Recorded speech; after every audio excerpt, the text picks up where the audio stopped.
નમસ્કાર, દૂરદર્શન સમાચારમાં હું જીગર ગઢવી આપનું સ્વાગત કરું છું। શરૂઆત કરીએ મુખ્ય સમાચારથી।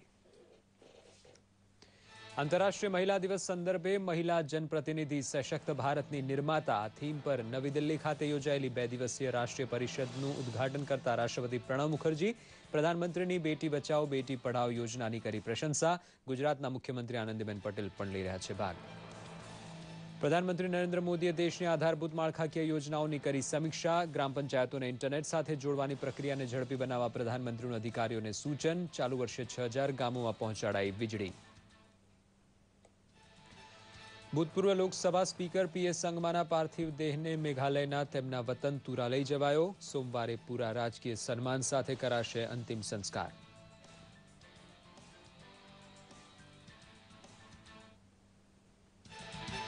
કચ્છના કોટેશ્વર સર્કિટ પાસેથી બિનવારસી હાલતમાં પાકિસ્તાન બોટ ઝડપાઈ। આઈબીએ આપ્યું એલર્ટ તો ભુજ આર્મી કેમ્પના પ્રતિબંધિત વિસ્તારમાં ફોટોગ્રાફી કરતા શખ્સને સેના દ્વારા કડક પૂછપરછ બાદ પોલીસને સોંપાયો।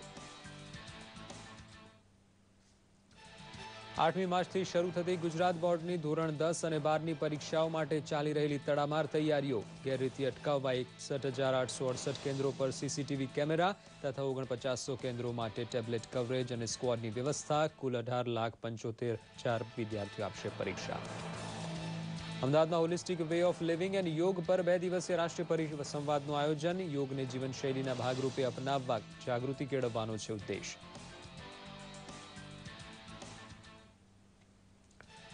કેન્દ્ર સરકારે બજેટમાં જિલ્લે જિલ્લે ડાયાલિસિસ સેન્ટર શરૂ કરવાની જાહેરાતને ગુજરાતમાં વ્યાપક આવકાર। દર્દીઓને દૂર સુદૂરથી મોટા શહેરોમાં આવવામાંથી મળશે મુક્તિ। તાલીમી સ્ટાફની જરૂરિયાત પૂરી કરશે કિડની યુનિવર્સિટી। જોઈએ સમાચાર વિગતવાર।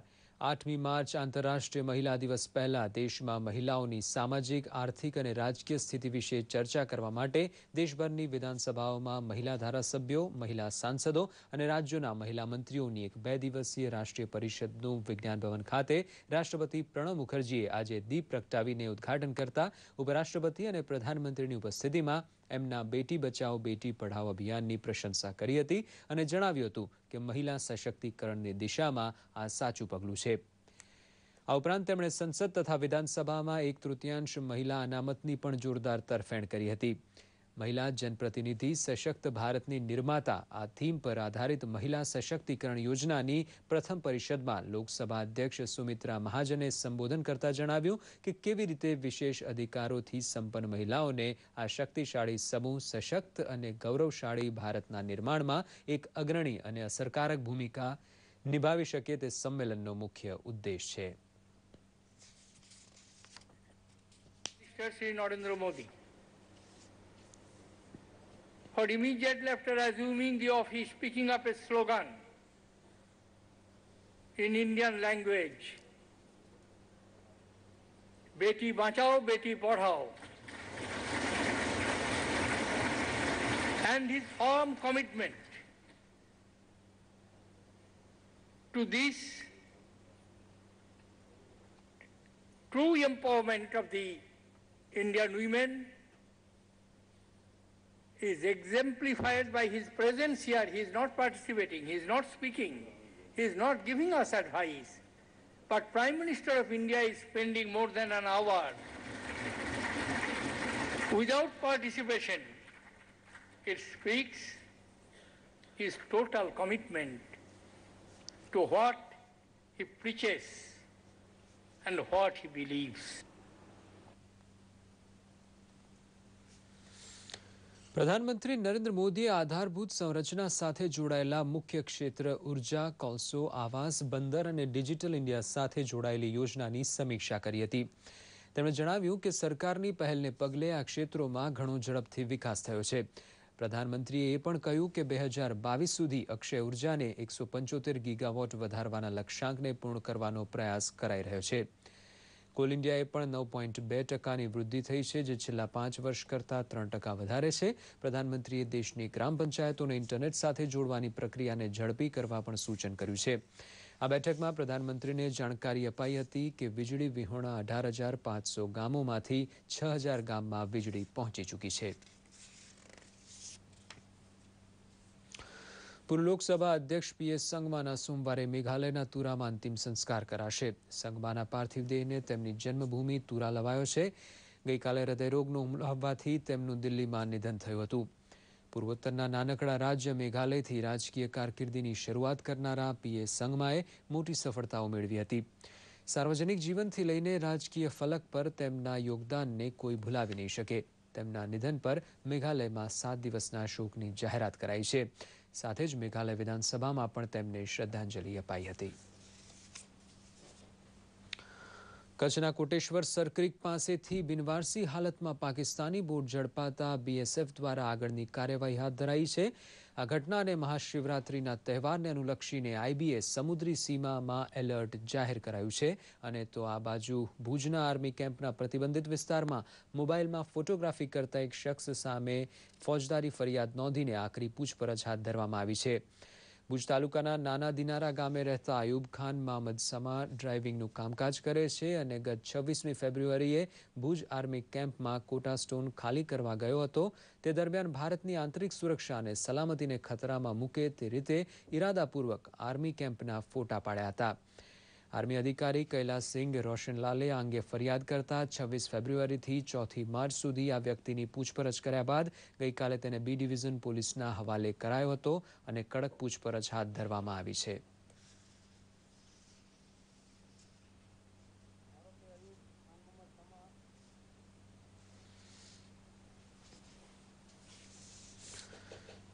સમુદ્રી સીમામાં ભુજ ખાતે જે એલર્ટ જાહેર કરાયું છે તે સંદર્ભે આપણે વાત કરીશું ફોન પર રામજી મહેરિયા સાથે. જી રામજી મહેરિયા, હાલ શું બીજી વિગતો આપણને મળે છે IBL જે એલર્ટ જાહેર કર્યું છે તે સંદર્ભે?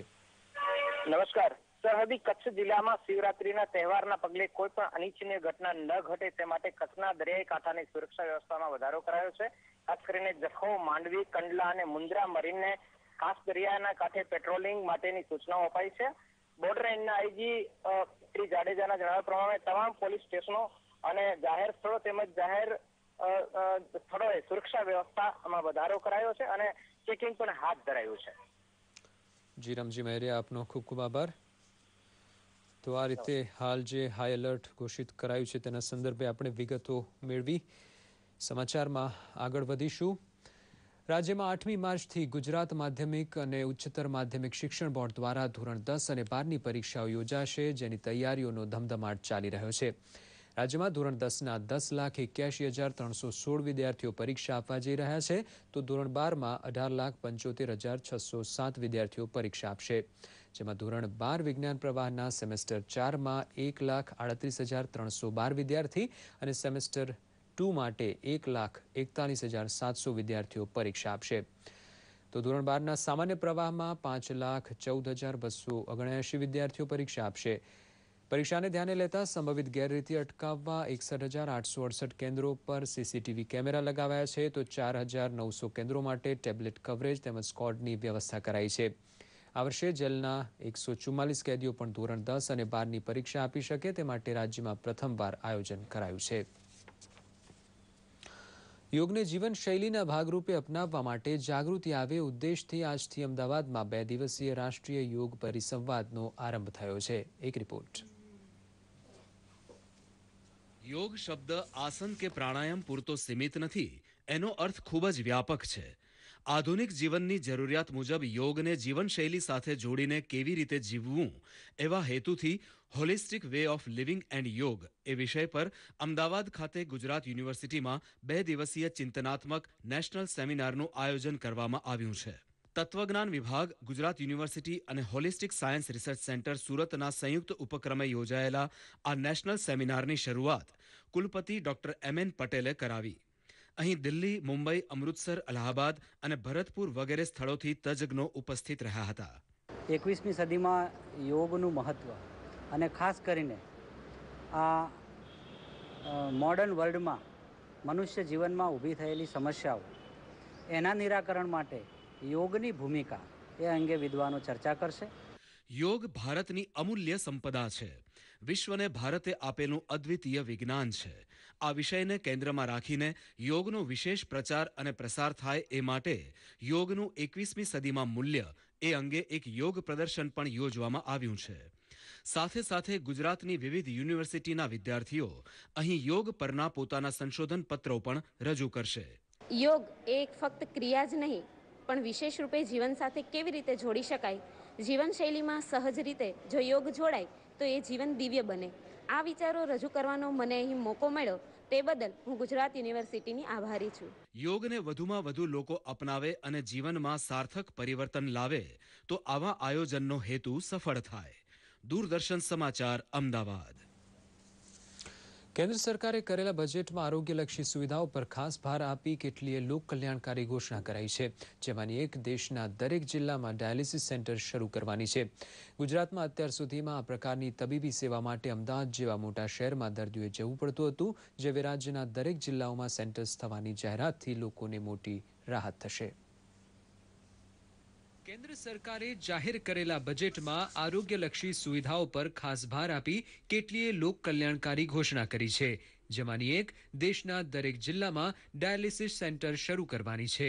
ગુજરાતમાં અત્યાર સુધી આ પ્રકારની તબીબી સેવા માટે અમદાવાદ જેવા મોટા શહેરોમાં દર્દીઓએ જવું પડતું હતું, જે હવે રાજ્યના દરેક જિલ્લાઓમાં સેન્ટર્સ થવાની જાહેરાતથી લોકોને મોટી રાહત થશે.